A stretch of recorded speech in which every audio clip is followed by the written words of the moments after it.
ആത്മീയ പുരോഗതി കൈവരിക്കുന്നതിന് ഒരുവൻ നിർഭയനായിരിക്കണം. അഭയം സത്വസംശുദ്ധി.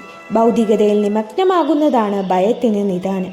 ഭാഗവതത്തിലും പറയുന്നു, ഭയം ദ്വിതീയാഭിനിവേശതസ്വ. ജീവിതത്തിൻ്റെ ശാരീരിക സങ്കല്പത്തിൻ്റെ സൃഷ്ടിയാണ് ഭയം. താൻ ഈ ശരീരമാണെന്ന് വിചാരിക്കുന്നിടത്തോളം അവൻ ഭയമുള്ളവനായിരിക്കും. എപ്പോൾ ഈ ഭൗതിക സങ്കല്പത്തിൽ നിന്ന് സ്വതന്ത്രനാകുന്നുവോ അപ്പോൾ ബ്രഹ്മബോധൻ അഥവാ ആത്മസാക്ഷാത്കാരം സിദ്ധിച്ചവനായിത്തീരും. ഉടൻ ഭയരഹിതനാവുകയും ചെയ്യും. ബ്രഹ്മബോധ പ്രസന്നാത്മ.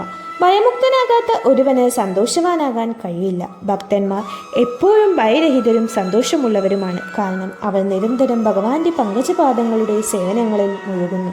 ഭഗവത് ഭക്തിയോഗം അനുഷ്ഠിക്കുന്നതിലൂടെ ഒരുവൻ ഭയരഹിതനും സന്തുഷ്ടനുമായിത്തീരും. ഒരുവൻ ഭയമില്ലാത്തവനും സന്തോഷമുള്ളവനുമാകാത്ത പക്ഷം അവന് ദൈവശാസ്ത്രം മനസ്സിലാക്കുവാൻ സാധിക്കില്ല. ഭൗതിക ലോകത്തിൻ്റെ ഭയപൂർണതയിൽ നിന്ന് സമ്പൂർണ്ണ സ്വതന്ത്രനായി കഴിയുമ്പോൾ മാത്രമേ ഭഗവാന്റെ അതീന്ദ്രിയ രൂപത്തിൻ്റെ സവിശേഷതകൾ യഥാർത്ഥത്തിൽ മനസ്സിലാക്കുവാൻ ഒരുവന് സാധിക്കുകയുള്ളൂ.